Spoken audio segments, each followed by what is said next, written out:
Malappuram PR വിവാദങ്ങളിൽ മുഖ്യമന്ത്രിക്കെതിരെ പാർട്ടിയിലെ പിണറായി വിരുദ്ധർ തന്നെ ഒരു ചേരിയിൽ പോർമുഖം തുറന്ന സാഹചര്യവും കൂടിയുണ്ട്. സമ്മേളന കാലയളവിൽ വിവാദങ്ങൾ സജീവമാക്കി നിലനിർത്താനാണ് നീക്കം. അണികൾക്കിടയിലുള്ള പിണറായി വിരുദ്ധതയും ആയുധമാക്കും എന്നതാണ്. പ്രജിത് മോഹനൻ ചേരുകയാണ്. പ്രജിത്ത്, ഈ മുഖ്യമന്ത്രിക്കെതിരെ ഈ ബ്രാഞ്ച് കമ്മിറ്റികളിലൊക്കെ ആവർത്തിച്ച് വിമർശനങ്ങൾ ഉയരുന്നത് നമ്മൾ കണ്ടതാണ്. ഇനി പുതിയൊരു പോർമുഖം കൂടി പാർട്ടിക്കുള്ളിൽ നിന്ന് തന്നെ പിണറായിക്കെതിരെ ഉണ്ടാവുകയാണോ?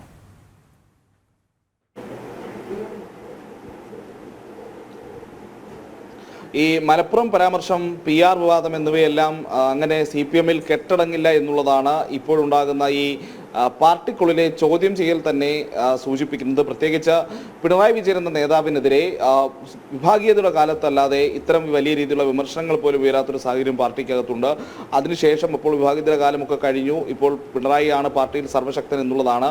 സംസ്ഥാന മുഖ്യമന്ത്രി എന്നതിനപ്പുറം പാർട്ടി കാര്യങ്ങളിൽ അന്തിമ വാക്ക് മുഖ്യമന്ത്രിക്ക് തന്നെയാണ് എന്ന രീതിയിൽ കാര്യങ്ങൾ എത്തി നിൽക്കുമ്പോഴാണ് ഇപ്പോൾ തുടർച്ചയായി വിവാദങ്ങൾ വരുന്നത്. പ്രത്യേകിച്ച് ഈ അടുത്ത കാലത്തുണ്ടായ PV അൻവറുമായി ബന്ധപ്പെട്ട വിവാദങ്ങൾ, അതിനുശേഷം വന്ന മലപ്പുറം സ്വർണ്ണക്കടത്ത് പരാമർശം, PR വിവാദം എന്നിവ കൂടി കത്തി നിൽക്കുന്ന സമയത്ത് മുഖ്യമന്ത്രിക്കെതിരെ വലിയ രീതിയിലുള്ള വിമർശനങ്ങളും ചോദ്യങ്ങളും CPM സംസ്ഥാന സമിതിയിൽ തന്നെ ഉയർന്നു. പഴയ VS പക്ഷ നേതാക്കൾ S ശർമ്മയെ പോലെയുള്ള നേതാക്കൾ, MV ജയരാജനെ പോലെയുള്ള നേതാക്കളൊക്കെ വലിയ രീതിയിലുള്ള വിമർശനങ്ങളുമായി രംഗത്ത് വരുന്നത് നമ്മൾ കണ്ടു.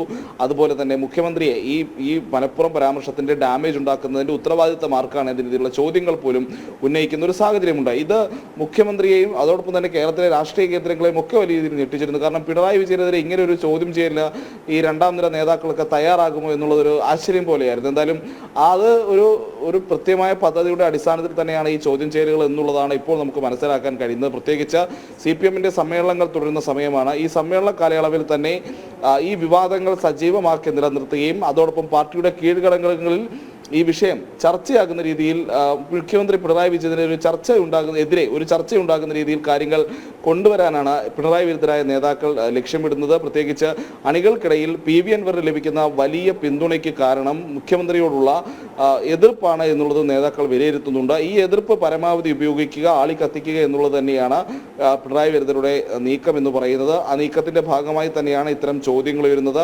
തുടർ സമിതികളിലും സമാനമായ രീതിയിലുള്ള ചോദ്യങ്ങളും വിമർശനങ്ങളും ഒക്കെ ഉയരും. പ്രത്യേകിച്ച് അൻവറിനെതിരെ പറഞ്ഞതിന് കൂടുതൽ മലപ്പുറം ജില്ലയ്ക്കെതിരായ മുഖ്യമന്ത്രിയുടെ പരാമർശം രാഷ്ട്രീയമായി CPM-ന് വലിയ ഡാമേജ് ഉണ്ടാക്കുമെന്നുള്ളതാണ് നേതാക്കൾ, പ്രത്യേകിച്ച് മലബാറിൽ നിന്നുള്ള നേതാക്കൾ തിരിച്ചറിയുന്നത്.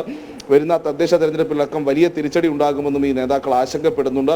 ഈ ആശങ്കയുടെ അടിസ്ഥാനത്തിൽ കൂടിയാണ് ഈ മുഖ്യമന്ത്രി പറയുന്നതിൻ്റെ എല്ലാ ഉത്തരവാദിത്തം ഏറ്റെടുക്കാൻ കഴിയില്ല എന്നൊരു നിലപാടിലേക്ക് CPM-ന്റെ ഒരു വിഭാഗം പോകുന്നത്. ഒരുപക്ഷെ പിണറായി വിരുദ്ധർക്ക് ഏറ്റവും കൂടുതൽ പ്രാധാന്യം അല്ലെങ്കിൽ ഏറ്റവും കൂടുതൽ ശക്തി കൈവരുന്ന ഒരു സമ്മേളന കാലയളവ് കൂടിയായിരിക്കും ഇത്തവണത്തേത് എന്നുള്ളതാണ് ഏറ്റവും ശ്രദ്ധേയമാകുന്നത്. എന്തായാലും ഈ സംസ്ഥാന സമ്മേളനം കഴിയുന്നതോടുകൂടി അല്ലെങ്കിൽ പാർട്ടി കോൺഗ്രസ് അവസാനിക്കുന്നതോടുകൂടി CPM-ലെ നിലവിലത്തെ രാഷ്ട്രീയ ബലാബലങ്ങൾ മാറിമറിയുന്ന ഒരു സമവാക്യം അല്ലെങ്കിൽ പുതിയ ഒരു രാഷ്ട്രീയ സമവാക്യത്തിലേക്ക് CPM പോകാനുള്ള എല്ലാ സാധ്യതയും നിലനിൽക്കുന്നുണ്ട്.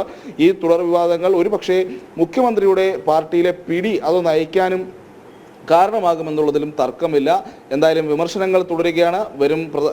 പ്രത്യേകിച്ച് പാർട്ടിയുടെ ഉന്നത ഘടകങ്ങൾ മുതൽ കീഴ്ഘടകങ്ങൾ വരെയുള്ള എല്ലാ തലങ്ങളിലും വരും ദിവസങ്ങളിലും കൂടുതൽ വിമർശനങ്ങൾ ഉയരാൻ തന്നെയാണ് സാധ്യത. പ്രത്യേകിച്ച് മുഖ്യമന്ത്രി നൽകിയ വിശദീകരണങ്ങൾ അത് അണികൾക്ക് പോലും ദഹിക്കുന്നില്ല എന്നുള്ളതാണ് പ്രധാന പ്രശ്നം.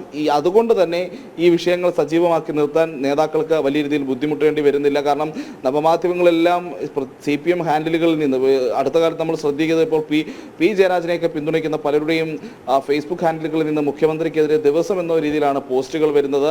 അതോടൊപ്പം തന്നെ CPM അനുകൂലമായി